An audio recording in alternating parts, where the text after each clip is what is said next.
Oh, you guys are way too quiet. Hello! Happy Halloween. Hey, Claire. Happy Halloween, everybody. How you doing?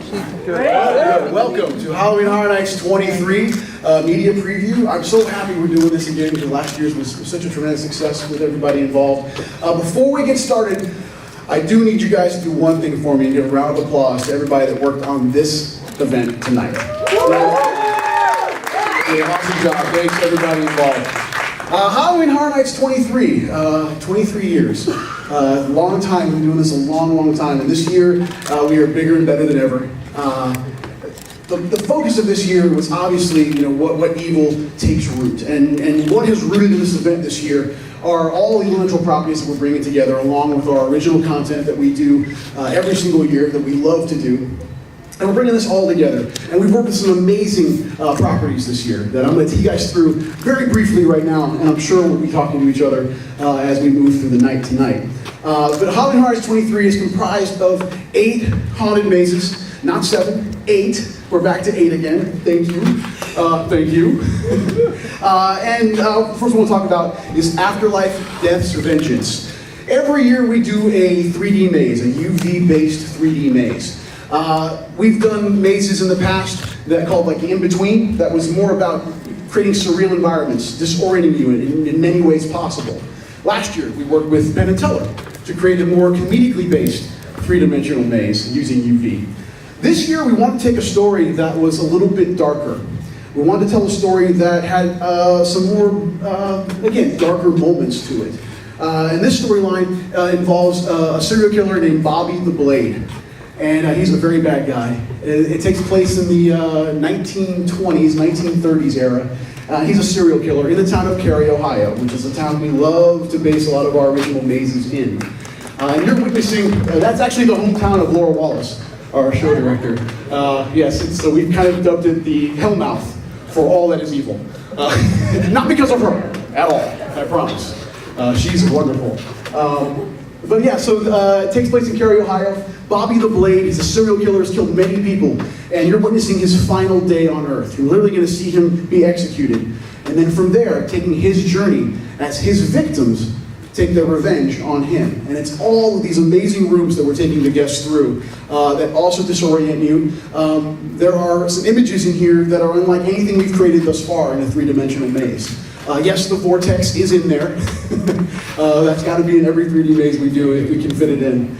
So yeah, we're really excited about this maze. It has a lot of beautiful aesthetics, but also a very dark and terrifying storyline that's unique to some of the 3-dimensional mazes we've done in the past.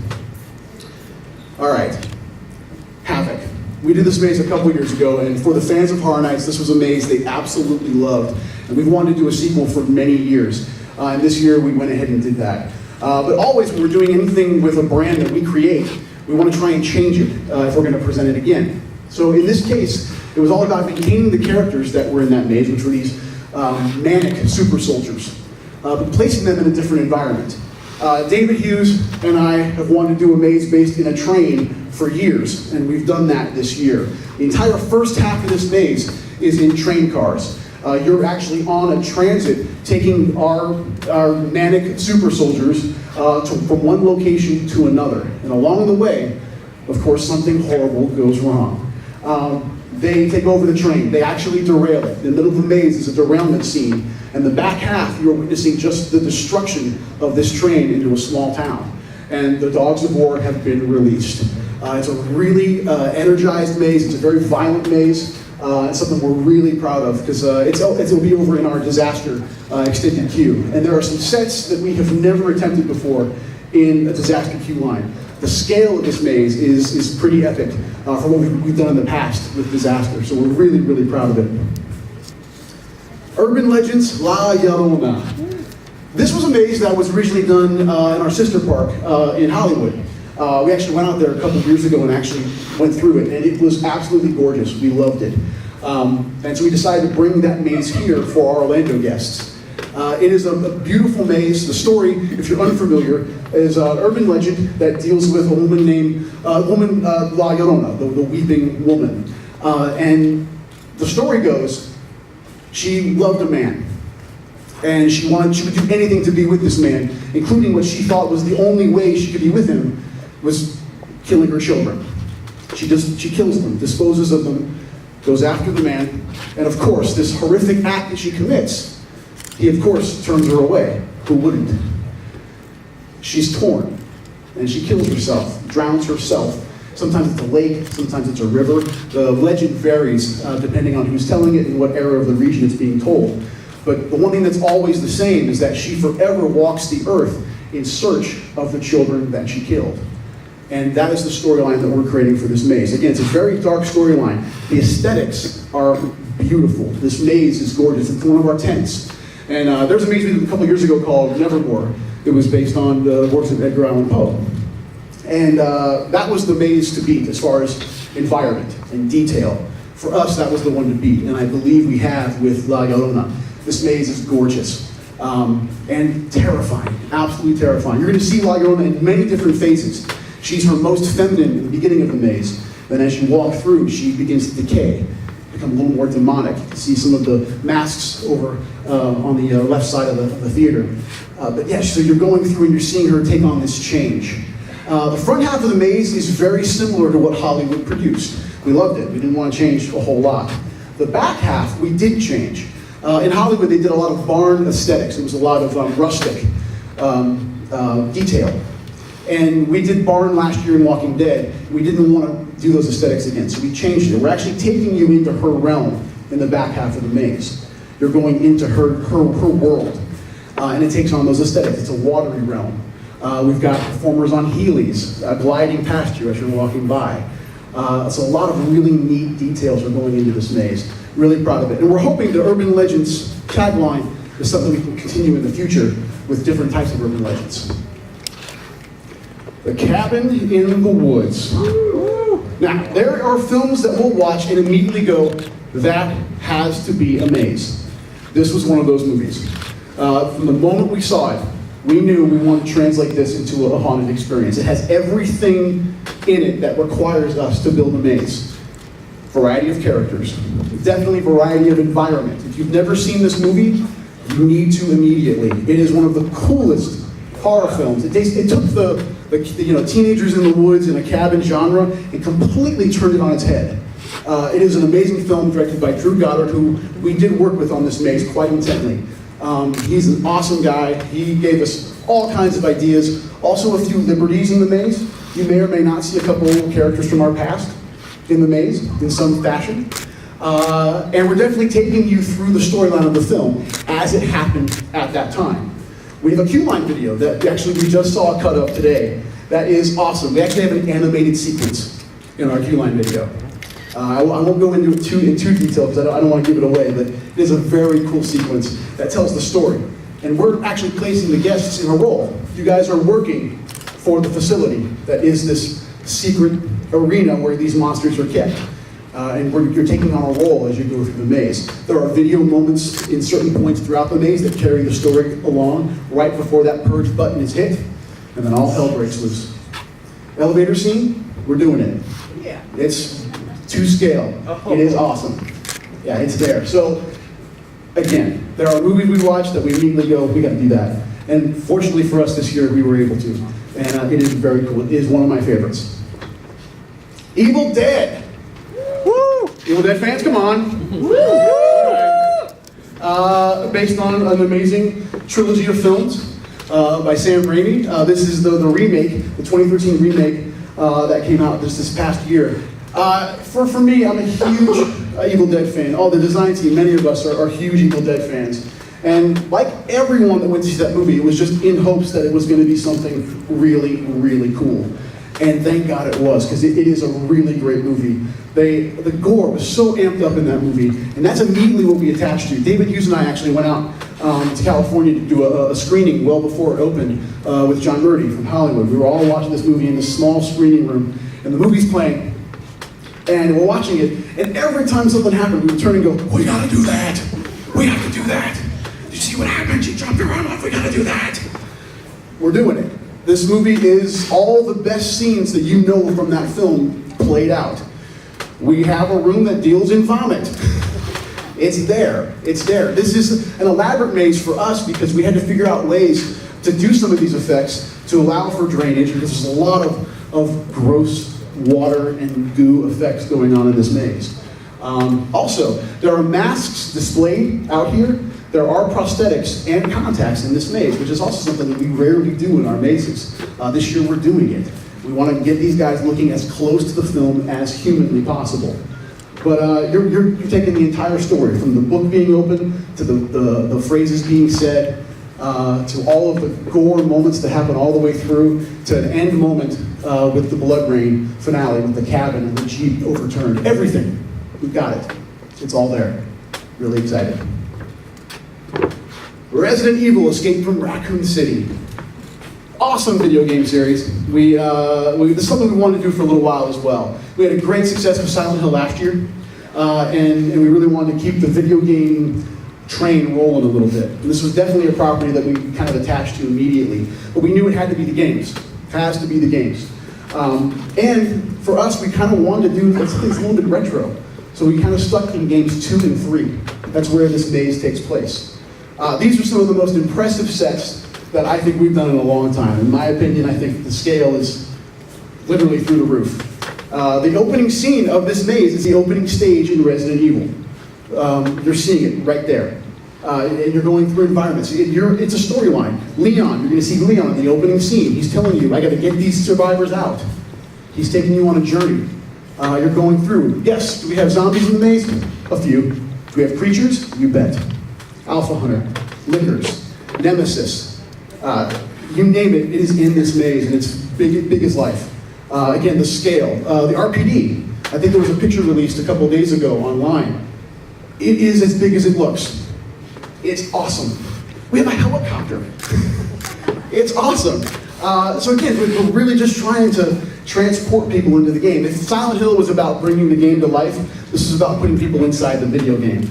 We even have a room that we're calling Paused. This was a crazy creative session that we were in one day, just going through what could we do with this maze. And suddenly we all just kind of stopped. And one of us was like, we should do a pause screen. Literally pause the game and then let's freeze the action. Let's do something we can never do while it's moving. So the scene is amazing. You are seeing a tyrant literally jumping over a building down as Leon is floating in the air, firing up at it. It's frozen in time. It is so cool. Can't wait for you guys to see it. It blew us away. We installed the Tyrant a couple nights ago. And we looked at it and just went, yeah, it's big. Yeah, it's awesome. An American Werewolf in London. There's a lot of mazes where these are ones we've wanted to do for a long time, and finally this year seems to be a culmination of being able to do some certain things. We've tried to do this maze for about 5-6 years, I guess, in various forms. Finally this year, the planets aligned and we were able to. And the best yet is that we've had extensive collaboration with John Landis on this. He was here with us during the creative process. He actually changed many portions of the maze that we originally created. Basically challenging us to go, no, you have to do this. The wolf has to look like this. It has to move like this. This can't be a costume. You cannot create this with a person inside. It has to move like it does in the movie. And that was a huge challenge, because for us, if we weren't able to get the wolf right, we did not have a maze. So that was challenge number 1, and we have accomplished it. This wolves, are the most impressive puppets we've ever produced for our mazes. They are puppet driven, but you wouldn't know it at all. These things move so fluidly, articulated. They are fantastic. We were filming some approval videos for John the other day, and I'm filming with my iPhone, and David was manning the puppet, and launched it forward, and I literally jumped. Literally, and I don't ever. And I literally jumped and went, that is terrifying. And we sent that to John Landis. And he was like, yeah, you're right, it's awesome, go. So we got the golden seal of approval. And again, this is a maze taking you through the events of that movie, chronologically. The slaughtered lamb, you're gonna be inside. You're gonna hear the dialogue from the movie. What's that scar on the wall? You made me miss. All those things, those highlights will happen in the maze. We're taking it into many of David's dream sequences. All in his home when his family gets attacked. We're taking him into the tube. We have a ceiling. It's an actual subway tube. Again, these are things for us that we're kind of breaking some boundaries that we haven't attempted before in trying to make it feel exactly like you know it as the film. Piccadilly, we have it. We have a bus. Again, the scale of these things are beyond anything we've attempted before. And the characters are looking fantastic. And those wolves, I cannot wait for you guys to see those for the first time, because they're going to blow your minds. Walking Dead, no safe haven. Walking Dead, we did it last year. Great success, did an amazing job for the event. It was kind of a no-brainer to bring that back again. But we didn't want to do the same thing. We wanted to give it a little more justice. We had it in our disaster queue last year, and we really felt the limitations of that space for an IP brand of that size. So we decided, well, this year we need to definitely put it indoors. It's over in our parade building facility, and it's taking you through season 3 only. It is all about season 3. You are going to start in Woodbury. Our facade is the arena from season 3. You're seeing chained zombies, chained to concrete plinths as you're walking by. You're walking into the iconic moments from Woodbury. Governor's Aquarium, yes, it's there. It's bubbling, there's heads in there. So yeah, all the iconic things from season 3. So you're in Woodbury, you're seeing the gate, the semi-trailer that kind of is your barrier from the safety of Woodbury to the outside world. We've done that. Taking you to the prison. We have the prison yard, we have the tower. Again, it was all about just expanding the environments and then filling this place with as many zombies as we possibly could. Walkers, as many walkers as we possibly could. So yeah, it is a much better detailed maze than we did last year. Although we were really happy with it, this is kind of upping the ante for us. We knew if we were going to do it again, we had to up the ante. And I believe we've done that with Walking Dead. And so those are the 8 mazes that are featured in the event this year. All varied aesthetics, varied characters, varied environments. We're really happy with the slate. And that just takes you into the street program, which is also a first for us. Do you want me to go through the street program? Is that cool, Brittany? All right, cool. They said only houses. I'm like, no, let's do the street program. There's no slide for that, by the way. Walking Dead is our main thematic for all of the street program this year. This is a first for us. We've never taken a thematic and expanded it into the entire park. We posted a photo last night on Twitter as we were installing our tank. We have a tank. It's in New York, which will become Atlanta, all based in season 1. We're doing scenes from season 3, the Clear episode. That's featured, and all the aesthetics from that. You can kind of see, I think we have some of the props. Yeah, on the other side. These will actually live out in the zone in Hollywood, and a few more. And we'll have walkers roaming around these things, and a few more surprises. We're raising a barn very soon near Central Park. It's an actual barn. You will walk through it. And you will see everything. You will be burning around you as you're walking through. And again, it was just about taking all those iconic moments from season 1, 2, and 3, blowing them out, making them bigger than we've ever done before with a single IP across the entire section of Universal Studios. So yeah, we're really excited about it. Those are just a few of the things. We've got a lot of surprises. Central Park is going to blow your minds. We've got some surprises in there that are things we've never done before with some of our characters. There's one in particular that I'm sure you're going to know what I'm talking about when you see it. So again, we're really excited about how everything is coming together, all the different varied aspects of the event, and then all making up Halloween Horror Nights 23. And I can't tell you enough how much I can't wait for you guys to come and see it. Because there's so much passion involved with this project from everybody involved on the design team and the tech team. They just do amazing work every single year, and it's our hope that everybody enjoys it. So that's what I've got for today. I'm sure we'll talk to you guys a lot more as the night goes on. But thanks for your time. It's good to see so many familiar faces. So there you go.